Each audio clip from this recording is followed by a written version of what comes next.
They were out early one morning, panning in the stream for gold, surrounded by the rising mountains. Old prospector with a tale for two, he brushed around in the pan, pointing out what lay within was ordinary sand.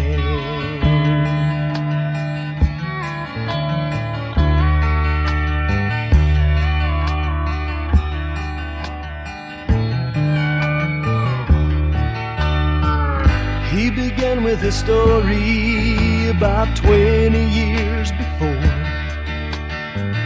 and a younger man who sought his fortune.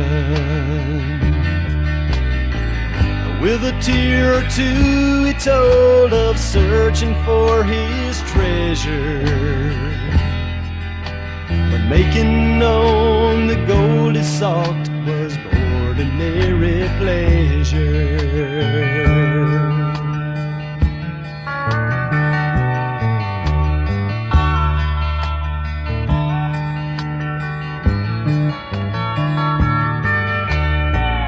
There were years of doing without, and there were years of plenty. They started thinking that life was never steady, excepting when the bills came in and they had no money to pay.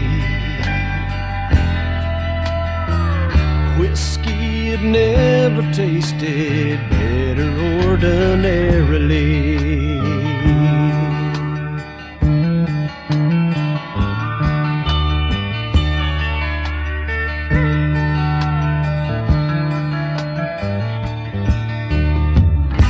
Concluded his story as it filled the air with a laugh, saying how he found the Lord and Savior, and how he found the river of life by which his day unfolds, and pointing out what stands within is not ordinary gold, and pointing out what stands within is not ordinary gold.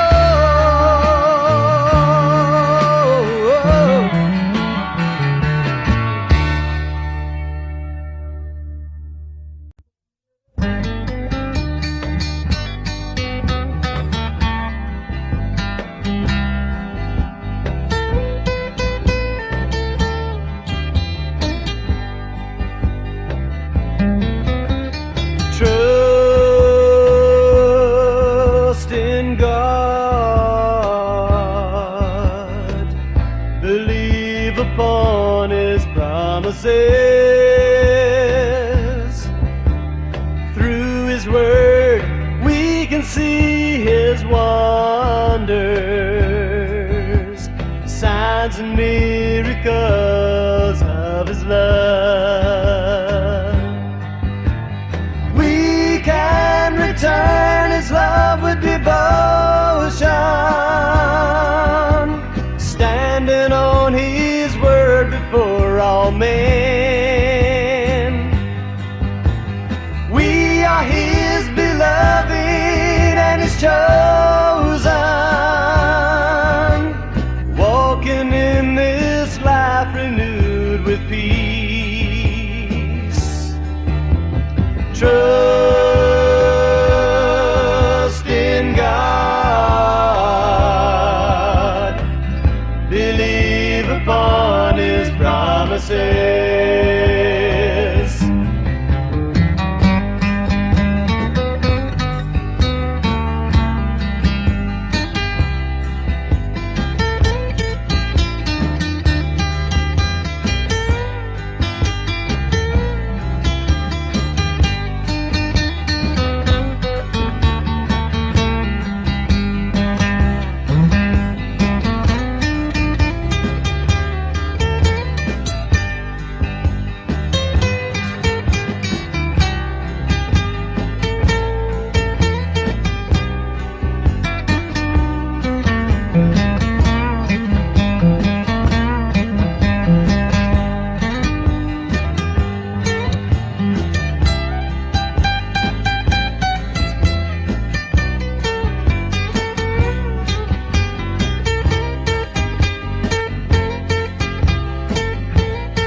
promises.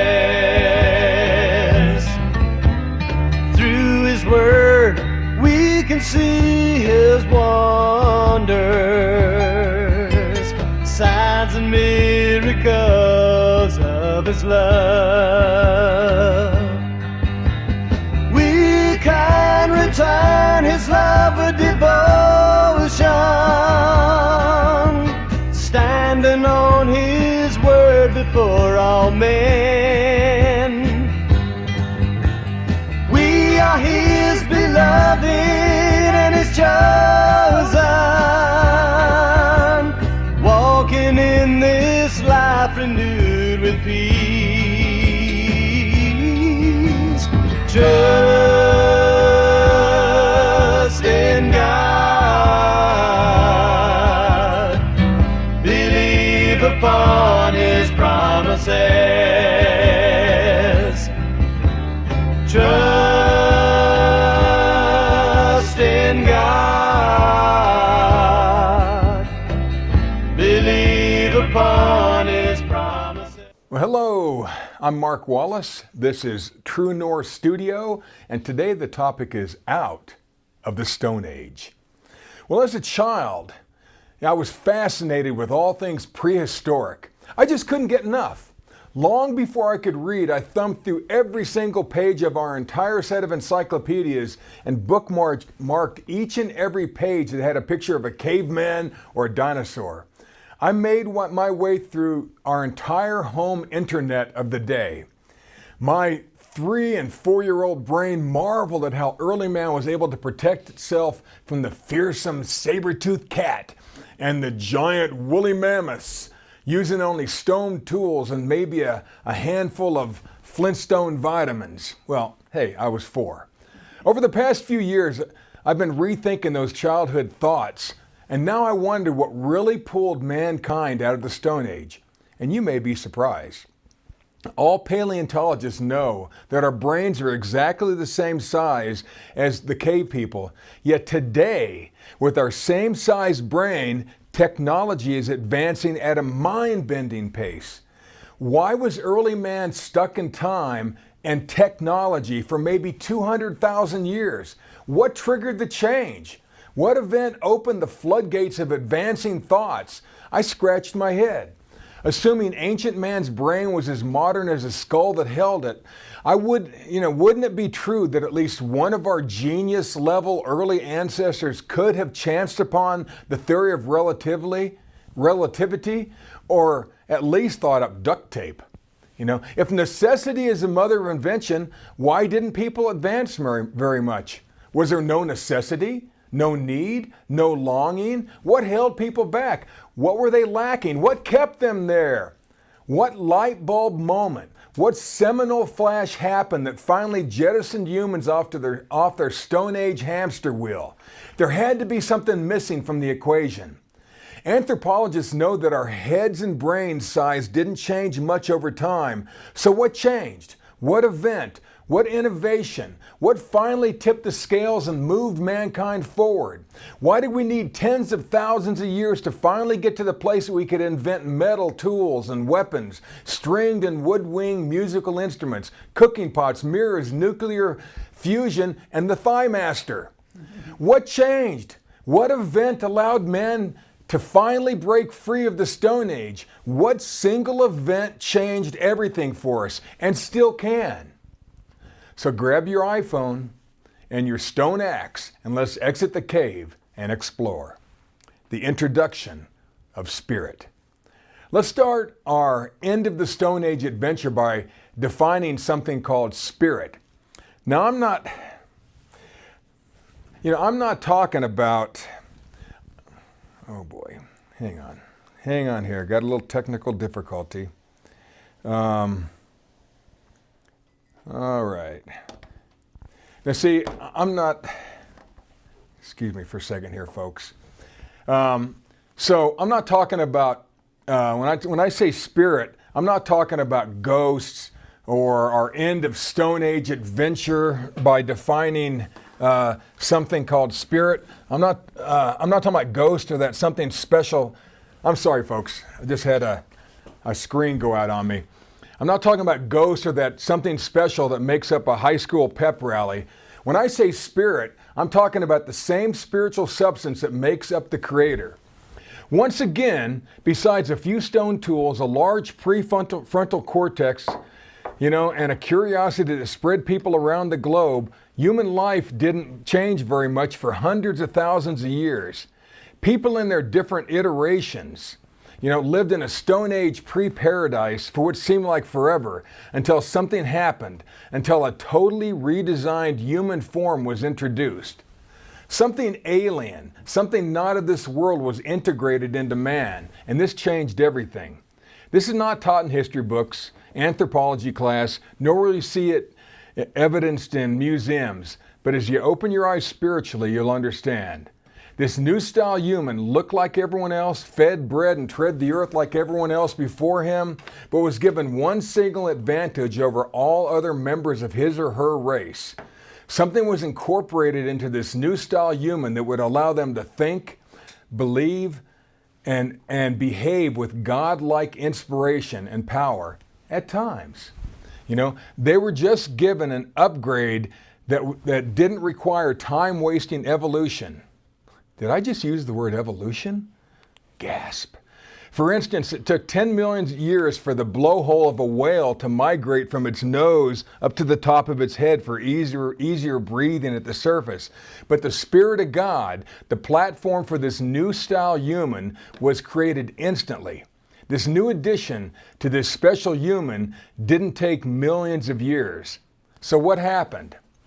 Genesis 1:26, and God said, "Let us make man in our image, after our likeness, and let them have dominion." So God created man in his own image. In the image of God created he him, male and female created he them. That's a pretty loaded couple of verses. Now let's look at three words.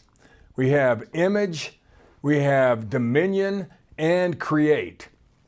Jesus said that the image of God is spirit. John 4:24. To have dominion is to have power over the things of the earth.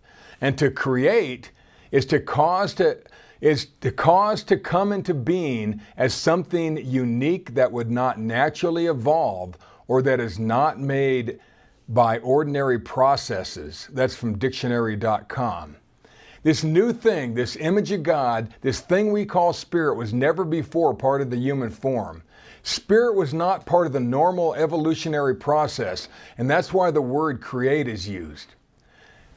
Sapiens had brilliant minds and incredible bodies. They were smart, quick, and curious. But early man, before the two we know as Adam and Eve, did not have spirit. Never had. This spirit thing was something special, something earth-changing. These new style humans, now complete with this Spirit of God, enjoyed superhuman power over the environment, because that's all they knew. There's a side thought. Did you realize that Adam and Eve lived at the very end of the Stone Age? Yeah, even Adam and Eve used stone tools. They were essentially cavemen with one advantage, and we'll get into that in a few. Mind you, Adam and Eve were not the first humans. There were many humans before Adam and Eve, millions of them, but Adam and Eve were the only humans who, up until that time, were integrated with the Spirit of God. The addition of spirit was the beginning of the end of the Stone Age. God had something better in mind. Location, location, location. These next few verses got my curiosity spinning. Genesis 2:8. And the Lord planted a garden eastward in Eden, and there he put the man whom he had formed. Eden was huge, taking in 4 rivers and potentially covering hundreds of square miles, Genesis 2:11 through 14. The Garden of Eden is only on the eastern corner of the greater landmass called Eden. Genesis 2:15. And the Lord took man and put him into the Garden of Eden to dress it and to keep it. So God took Adam from somewhere else and put him in the garden to be its special caretaker. And this spiritually enabled man, the first of his kind, was placed into the garden within Eden to care for an abundance of crops, super special trees, and other resources. He would handle crops in ways no human before him had ever tried. It's worth noting that Eve was not with Adam yet, but she was in the plans. And this is going to be fun. Genesis 2:22, and the rib, which the Lord had taken from man, made he a woman and brought her unto the man. Now just for fun, I looked up the word rib from Genesis 2:21 and 22. And it sounds sort of like God took one of Adam's actual ribs out of his body and made Eve. And the Hebrew word rib is the word tselah, and is usually translated a favored side or a chamber. And the word is always used as a covering for something important. Usually it's described as protecting a place of great spiritual significance, like the box that held the Ark of the Tabernacle, or the walls of the heavenly temple of the future. That's that same word. Out of 41 uses, it's only twice translated rib, and that was with Adam. So in that body and breath life had long ago been created, what chamber, what special door was open to make Eve Adam's equal and to help him work the special garden of God? That door or rib or chamber has to indicate the place that houses Holy Spirit. Has to. Now we may need to rethink the woman, from rib story, but I don't have any more time to go deeper on this right now. The now complete Eve, body, soul, and spirit, was essentially born in the Garden of Eden. Adam was not, but we'll get to that in a minute. The Garden of Eden was of manageable size for two people with the Spirit of God to work by hand. Now, location is important, but even more important is people with the Spirit of God that work it. Now, the shift to agriculture. Now, just for a second, now we're talking about getting out of the Stone Age. That's the whole point of this teaching. And that it really was spiritual inspiration that did it. Remember, people were trapped for 200,000 years and they never got away from stone tools. And then two people were given the Spirit of God, and then the world changed. And that's what we're going into now. So now a shift to agriculture. Agriculture is a science or practice of farming, including cultivation of the soil for the growing of crops and the rearing of animals to provide food, wool, and other products. That's from the Oxford Dictionary. Now, Genesis 1:29, and God said, behold, I've given you every herb-bearing seed, which is upon the face of all the earth, and every tree, in that which is the fruit of a tree yielding seed, to you it shall be for meat, or for food. Verse 29 was a technological shift from hunter-gatherers to agriculture. A shift from hunter-gatherer to agriculture. Before this time, if people wanted meat, they hunted. If they wanted vegetables, they foraged for them. And they had to do this stuff every day.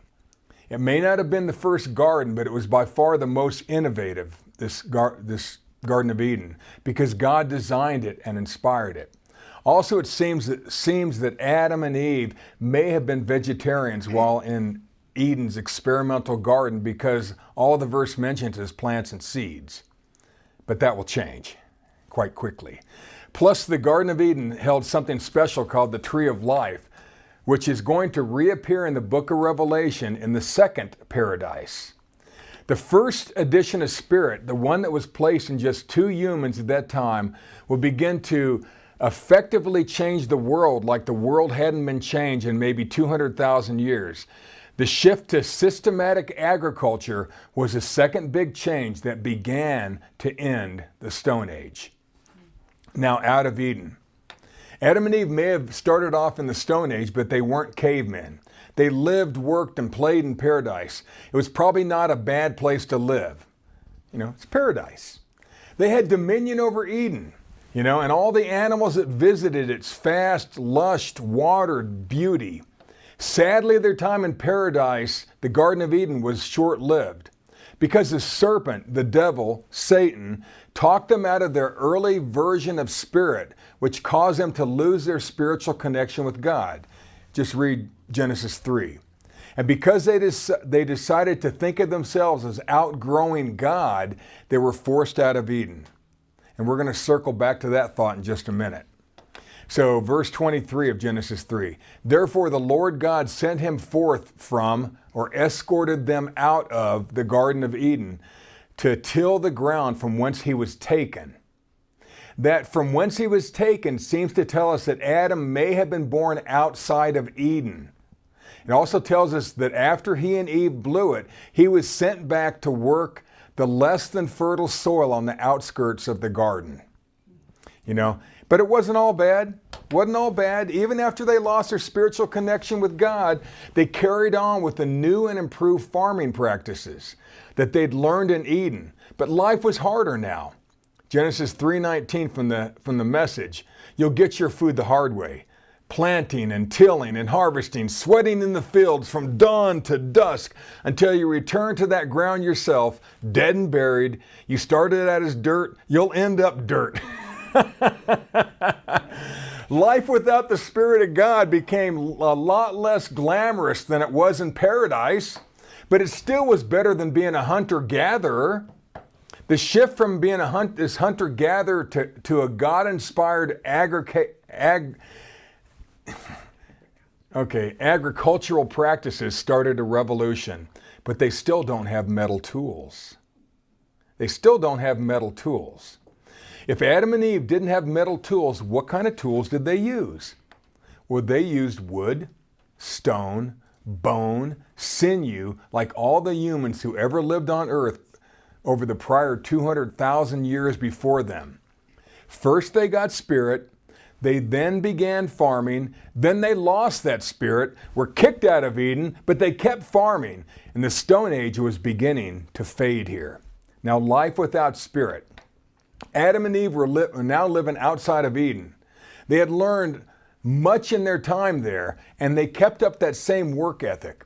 Now, here's an important point. Once God inspires someone with an idea, it becomes open game. It's open season. Once a new invention enters the general population, anyone with or without the Spirit of God can take that idea, use it, improve it, or readapt it for another use. Here's an example. Right after World War II, an American quality control engineer named W. Edwards Deming was rejected by the Detroit automakers because of his radical ideas on quality control. They didn't listen to him because at that time, the U.S. manufactured the top products in the world. Deming knew we would stagnate if we didn't advance, but he was ignored in the USA. Well, the Japanese, hungry to improve their third-rate merchandise and wanting to get noticed on the world stage, heard about Deming's ideas and asked him to teach them his better way. After adopting his innovative processes in their auto and manufacturing industries, they took what he taught and quickly became the #1 auto producers in the world. In fact, a few short years later, American automakers were the ones traveling to Japan to learn about Deming's quality control methods. The revolution in Japanese manufacturing that led to their economic miracle of the 1970s and 80s has been attributed to Deming's ahead-of-his-time ideas. Deming was a devout Christian who was inspired by God. Deming once quipped, "In God we trust, all others must bring data." Once the Japanese were taught brand new, God-inspired ideas from Deming, they took what he learned and ran with it and improved on it. And they still make some of the most dependable cars on earth. The Japanese economic boom was ignited by one American man with the Spirit of God. Now see, they never figured it out on their own. And they're smart people. The Spirit of God is the key. Now, why do you think humans, smart humans, were stuck in the Stone Age for hundreds of thousands of years? Why did humankind never advance beyond stone tools? It was because not a single one of them ever had a God-inspired idea. Not one. Sure, they would improve on what they had, but all they had was wood, stone, and fire. They were stuck in time, but they did make some cool arrowheads. I don't know if you can see these things. And, so they did have some cool arrowheads. And just so you know, early man, even without the Spirit of God, were not dumb, clumsy, and brutish. Mentally, emotionally, and tactically, they were brilliant people.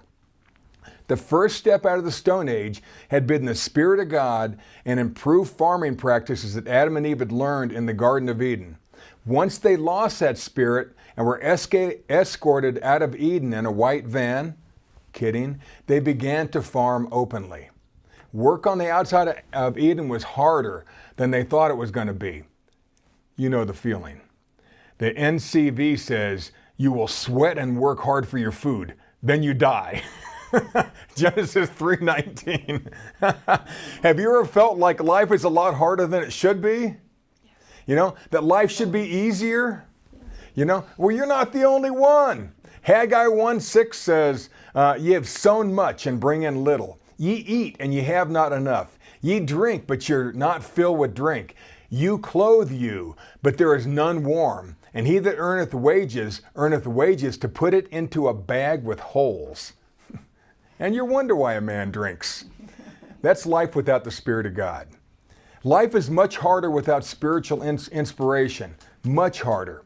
For us, listening to that still small voice of God, 1 Kings 19:12, will without a doubt change our lives for the better. Imagine us walking by the Spirit more. What doors would open for us? There were no God-inspired ideas before the Spirit of God was introduced. So people just worked on mastering the tools and projects that they did have, which was stone, wood, bone, sinew, cordage, and the shake weight. The human species is smart and resourceful and innovative. It always has been. Think about it. There had to be genius level thinkers even way back then. There had to be. But they had nowhere to take their genius. They had no way to use their genius. That must have been so frustrating for them. It doesn't take the Spirit of God to improve upon an idea or an invention that was first God-inspired. Even today, we see godless countries stealing trade secrets and monopolizing upon them for good or for bad. Basically, if you don't have the Spirit of God, you can always just steal other people's ideas that originally came from God. Today, that's called economic espionage. The FBI said in a white paper that the annual cost to the U.S. economy of counterfeit goods, pirated software, and theft of trade secrets is between $225 billion and $600 billion. The document also says that most of that $600 billion is stolen by China. These new farming practices, even without the Spirit of God, would spread like wildfire. See, if the Chinese had the Spirit of God, the people running things, they could think of the stuff themselves, but they can't because they don't have the Spirit of God. That's why America is such a great country. So even without the Spirit of God, things are still going to spread like wildfire. Okay, now we're talking about rapid human advancement.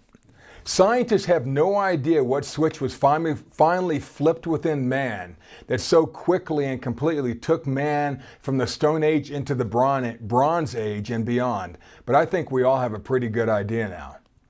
I believe it was the Spirit of God working in the minds and hearts of believers that changed everything. Then others improved on those practices. The timing fits.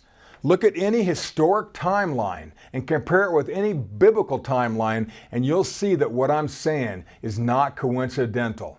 It all starts about the same exact time. With the introduction of Spirit, technology and farming began to advance at light speed. Well, maybe the speed of a horse.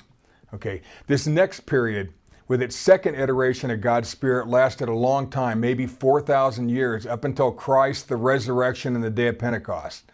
The Spirit of God, after Adam and Eve's version 1, was not quite as robust, but it was still crazy powerful nonetheless.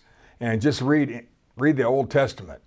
After thousands of years of being trapped in the body and soul limitations of the Stone Age, After the Spirit of God was introduced, things began to change on earth and change fast. Farming practices advanced and spread east and west. There's a great book on guns, germs, and steel by Jared Diamond that you might like to read. Then horses and livestock were domesticated and used for work and transportation. The wheel and axle were invented, which mobilized humanity. These all happened about the same time. Irrigation canals and earthen dams were built. Kiln fire and pottery was perfected. Stone tools were replaced by edged tools of bronze and iron. The first phonetic alphabet was invented. But thankfully, yard darts never caught on. You see, these technological advances all happened within the time frame of Adam and Eve and a few generations of their offspring. The utilization of the Spirit of God and the inventions that were offshoots of those original ideas and practices caused humankind to advance rapidly. Now livestock, music, and time to think. Okay, now Adam and Eve began to grow crops and store food on a scale never before seen. And this changed the way people lived. Time passed. Genesis 4:1, and Adam knew his wife Eve, and she conceived, and bare Cain, and said, I have gotten a man from the Lord. And she again bare his brother Abel. And Abel was a keeper of the sheep, but Cain was a tiller of the ground. Now, once they were out of the garden, Adam and Eve began to have babies. And Abel grew up to be a shepherd, and Cain was the family sodbuster, a dirt farmer, just like his mom and dad, Adam and Eve. And then after 3 or 4 generations of children were born, this happens. Verse 19 of Genesis 4. And Lamech, Eve's great-grandson, took unto him 2 wives. The name of one was Adah, and the name of the other was Zillah. Adah means beautiful thing, and Zillah means twilight. And Adah bare Jabal, and he was the father of such as dwell in tents and of such as have cattle or livestock. Now, to be called the father of something doesn't mean you were necessarily the first. It means you were the energy behind its popularity. Like Hippocrates is called the father of medicine. George Washington is the father of our country. Both Sir Isaac Newton and Gottfried Leibniz are called the fathers of calculus. And Darth Vader was the father of Luke and Leia. Jabal was the guy who popularized the idea of being a nomadic shepherd, one who herded livestock and lived in tents so they could graze pretty much anywhere. The whole world was open range back then. There was no fences. Sheep and cattle herding was a much more efficient and dependable protein supply than hunting. So much for being a vegetarian and hunter-gatherer now. Now, do you see how things are changing? The human population exploded because of the easy, portable protein supply and stored food. This is important. Between now having stored grains and a mobile food supply, all this free time gave the dreamers, thinkers, inventors, and musicians in the tribe time to do more than just survive. People finally had time to think, master their hobbies and passions. This was a first for humanity. It had never happened before. This extra time had never happened. Example, I know a couple who went on an African safari and they brought their young children along. And they hired some local African guides who also brought their families to help with camp. And one day while the men were out hunting, the young American girl wove together some flowers and made a couple of bracelets. And she handed one of those wristlets to one of the hunting guide's children who she was making friends with. Well, the child looked at it and just dropped it on the ground and then walked away. And the little American girl started crying. Woo-hoo-hoo-hoo. And her mom asked the African child's mom why her daughter rejected the gift. And the mother said that her people have no time for such things. If you can't eat it or use it, it means nothing, she said. See, that is the life of someone too busy to enjoy the simple things. Adam's great-grandkids pulled mankind way past that point. You see, it amazes me how some cultures today have regressed. By the way, Adam and Eve were still alive when most of this was happening, but they were not even in their middle age yet. Remember, he lived like 930 years. It's a long time. Now, Genesis 4:21, and Jabel's brother's name was Jubal. He was the father of all such as handle the harp and organ. Now, organ means a reed or a woodwind instrument, okay? That's what an organ means. And some of you were thinking about Ada naming her boys Jabal and Jubal. What parent would do that? I wonder why they never mention Ada's other kids, Jerry, Jessica, Julie, Jamal, Jabba, and Frank. Again, the words father of are used. Not only was Jubal a musical genius, a savant, a phenom, but he was the first guy to start a music program. Now, sharing music is a huge step forward for mankind. Isn't it like that in your schools and communities? Do you like to dance? Do you like to listen to music? This is where it started.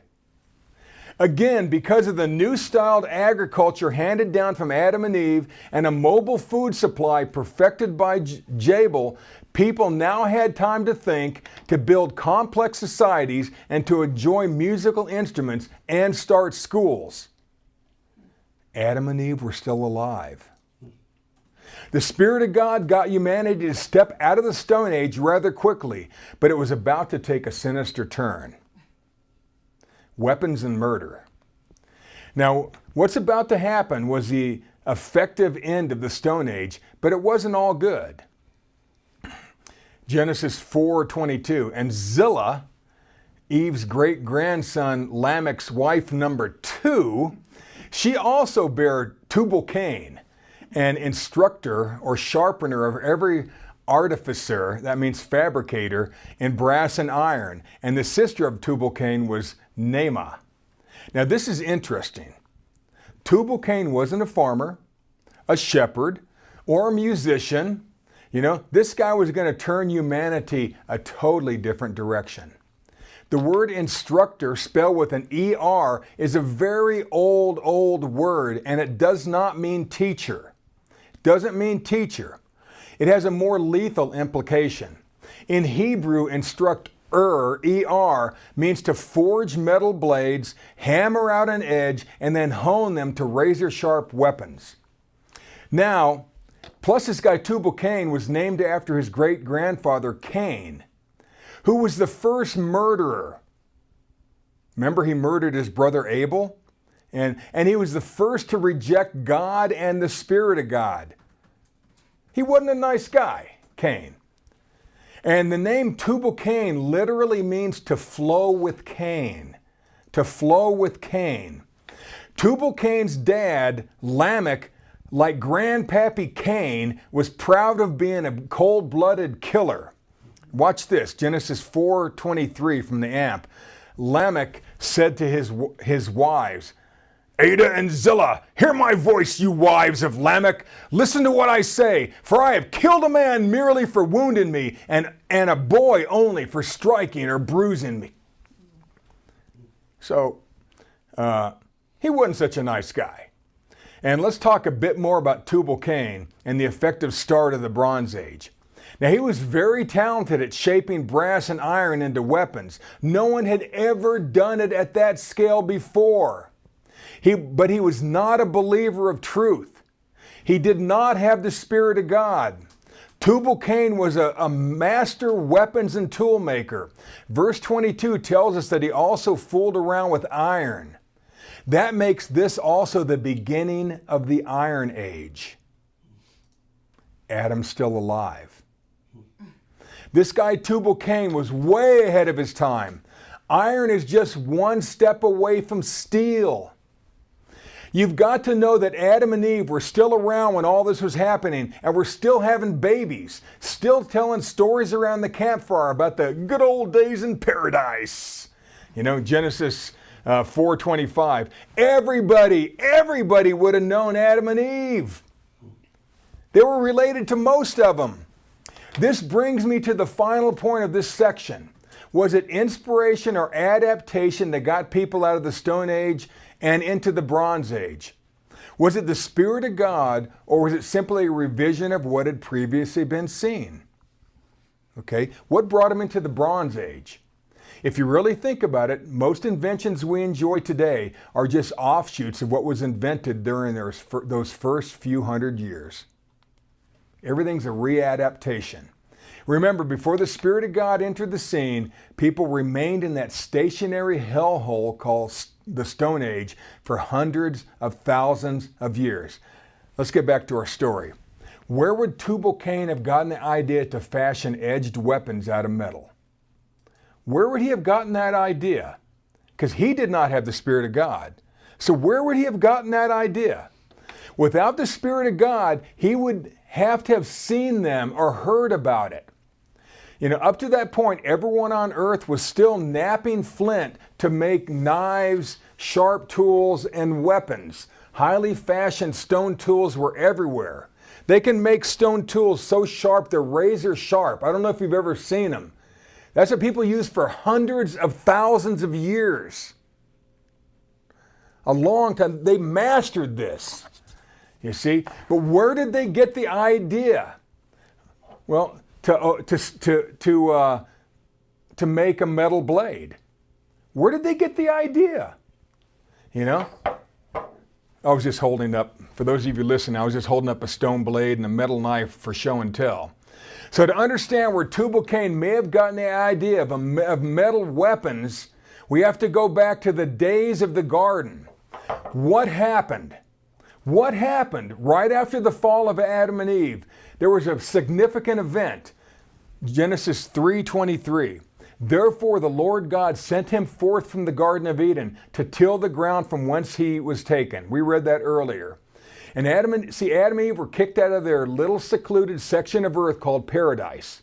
Now verse 24, so he, God, drove out the man and placed him at the east of the Garden of Eden, cherubims and a flaming sword which turned every way to keep the way of the tree of life.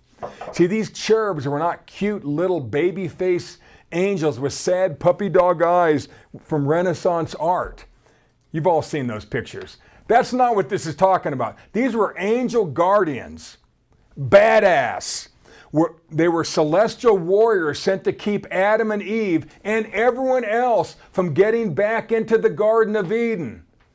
Why? The couple was no longer allowed on the property, knowing they would abuse the benefits of the tree of life.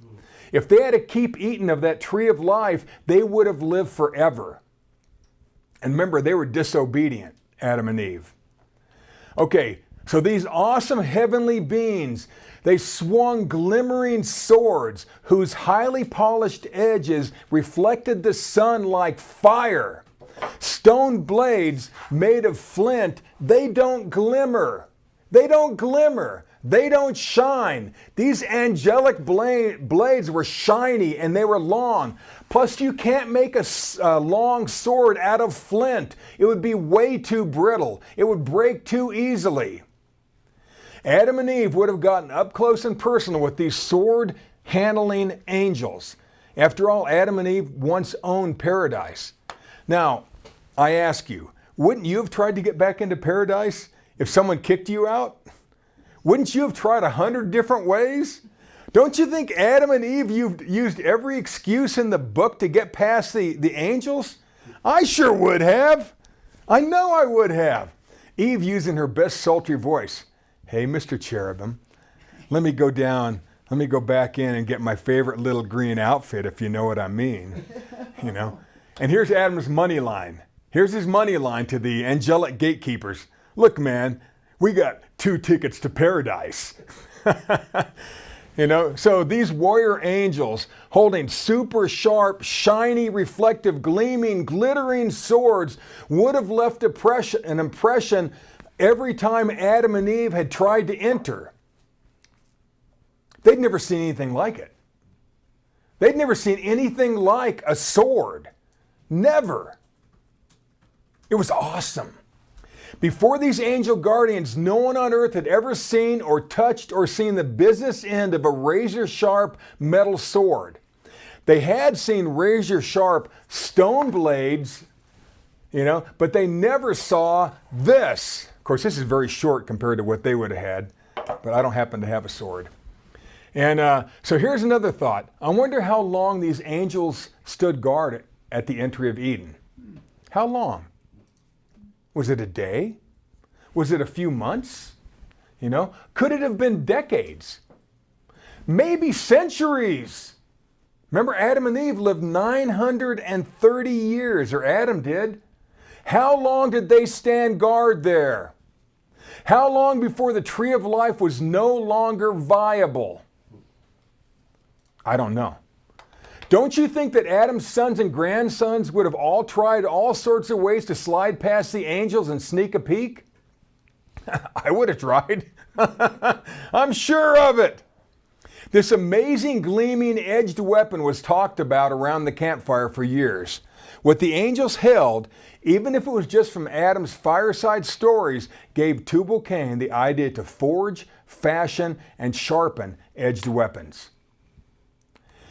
Tubal-Cain didn't need revelation to begin this brand new metal-edged weapon craze because it had already been revealed by the angels. He just copied what he'd seen or what Adam and Eve had described in detail and figured out how to make it happen. People had already been firing up red-hot kilns that could melt metal, but no one had ever made a metal-edged weapon and sharpened it in 200,000 years. Most original inventions on earth were sparked by the Spirit of God, and then over the years, the idea was borrowed from and adapted for the benefit of humanity, or it was perverted for evil use. Every piece of technology and clothing that you enjoy right now is an offshoot of those very few original thoughts inspired by God. Adam and Eve's experience with the sword-swinging angels was the inspiration that began the Bronze Age, also called the Neolithic Revolution. Now here's a cool quote from the National Geographic.